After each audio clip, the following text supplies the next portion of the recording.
Okay, welcome to today's Explainer. I am honestly so incredibly excited to take you through this material because, well, we're looking at one of the most profound, deeply human conflicts out there.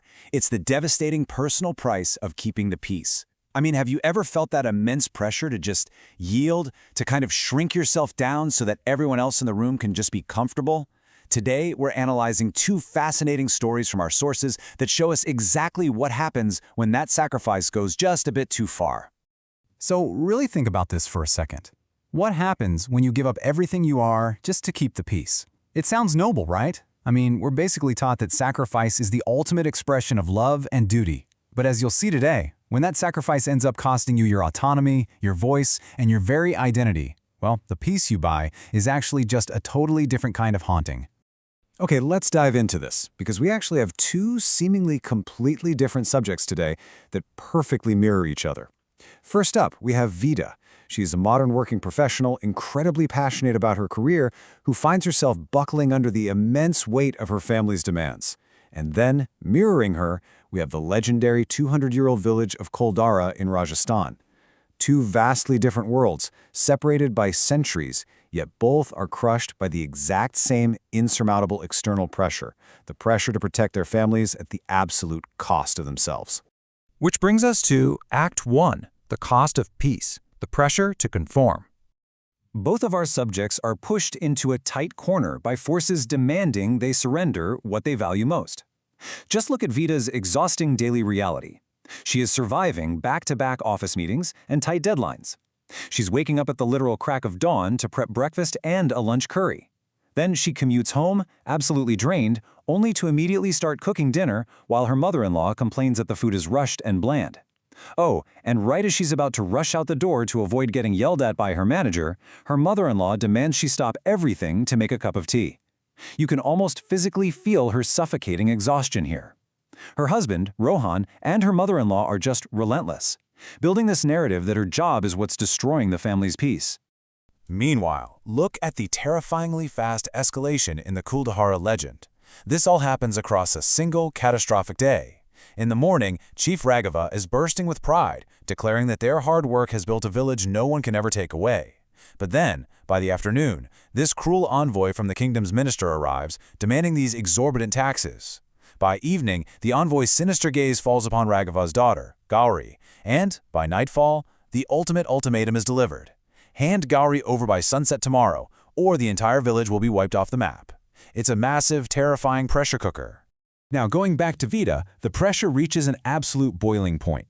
But actually, it's presented to her not as an attack, but as a rescue. Her husband, Rohan, presents this highly manipulative, yet undeniably sweet-sounding offer. He says, "Take care of the house without all this pressure. I'll never say no to anything you need." Notice how that's framed? Rohan spins the loss of her beloved career not as a sacrifice of her identity, but as this noble, stress-free solution for the family's peace. He's literally promising her total financial freedom and support. Act 2, the ultimate sacrifice, leaving it behind. So, what exactly happens when that pressure just becomes way too much? We arrive at this pivotal moment where both Vida and the village of Kuldara make the choice to leave what they love behind. In Kuldara, the village elders gather in the dead of night. They know, if they fight, their families die. If they submit, their honor is destroyed. So an elder speaks this incredibly heartbreaking line, "We will leave to where our daughter's honor is safe." They choose to completely abandon their centuries-old home, everything they have ever built, rather than submit to violence and dishonor. The actual steps of their departure are just incredibly tragic. In the dead of night, the doors of Kuldahara are shut one by one. The villagers frantically pack whatever tiny bundles they can carry. Gauri tearfully looks back at her home, asking if they'll ever return, and her father solemnly replies, no. And then, in a final eerie act of defiance and heartbreak, Chief Raghava curses the land. He decrees that no happy home will ever settle there again. They sacrifice their entire home to keep their family safe. And over in a much more modern, domestic setting, Vida makes her own sort of midnight escape. She resigns. She tells us, "I gave up my career because I believed it would bring peace to this family." You know, she genuinely loves her job. It gives her purpose, it gives her confidence. But she sacrifices the whole shebang, choosing to believe Rohan's promise that her life will be easier and that her family will finally be happy. Which takes us to Act 3, Becoming a Ghost, the Loss of Self. Because as our sources reveal, when you give up the core of who you are to appease others, you don't actually find peace. You just become a shadow. And this brilliantly illustrates the tragic parallel here. Caldara literally transforms into a haunted, dusty wasteland of empty ruins, completely frozen in time, while Vita internally becomes a powerless dependent, entirely stripped of her identity. Both her life and the village itself are turned into these empty, haunted spaces. So the really crucial point here is how terrifyingly fast Rohan's promises just vanish into thin air. Let's map out Vita's rapid erasure. Week 1, she leaves her job and gets all this praise because dinner is finally smooth and on time. But then, by week 2, she buys some new curtains for the house and gets brutally scolded by her mother-in-law, being told she needs to understand the value of money and to stop interfering in financial decisions. And by week 4, the ultimate betrayal happens. Vita's own brother has a major emergency and needs a small loan. When Vita asks Rohan for the money, he outright denies her. He literally berates her for committing to help her own flesh and blood without his permission. I mean, just imagine being in Vita's shoes at this exact moment, asking yourself, did I make a massive mistake by leaving my job? On paper, the house is running smoothly, dinner is on time, her husband and mother-in-law are totally satisfied, there's peace. But inside, she's realizing she has to depend on someone else for every single little thing. And this realization really culminates in one of the rawest emotional truths from our source material. Vita says, "I became someone who needed permission for everything." Her sacrifice didn't earn her respect, you guys. It earned her subjugation. She lost her autonomy entirely. She gave up her career to save her family, but in the process, she completely lost herself. She's essentially become a ghost in her own home. And, speaking of ghosts, let's look at how Kuldahara's trauma lingered. In our source, modern YouTubers Arjun and Rohit visit the ruins at night to test the curse, and what they find is honestly horrifying. A phantom child's voice calling out for her father, tiny footprints leading to a dark temple, the weeping spirit of Gauri surrounded by the literal shadows of the villagers who fled. Ultimately, Arjun just vanishes completely, leaving behind only a terrifying warning tape. The spirits of Kuldahara are trapped in this perpetual cycle of fear. They never moved on. They are stuck right in the exact moment of their sacrifice, which perfectly mirrors how Vita is currently trapped in the suffocating routine of her own home. Act 4. Breaking the Curse, Reclaiming Voice. Now, here is where our two stories sharply diverge. How do these two entities handle being trapped? For Kuldara, the tragedy is absolute. The ghost of Gauri tells the terrified YouTubers, "We left the village, but we couldn't leave our fear behind." Kuldahara remains cursed. It's a tragic, permanent reminder of a forced choice where fear ultimately won. The village gave up its physical space to run away, but the trauma of that immense loss chained their spirits to the ruins forever. But Vita?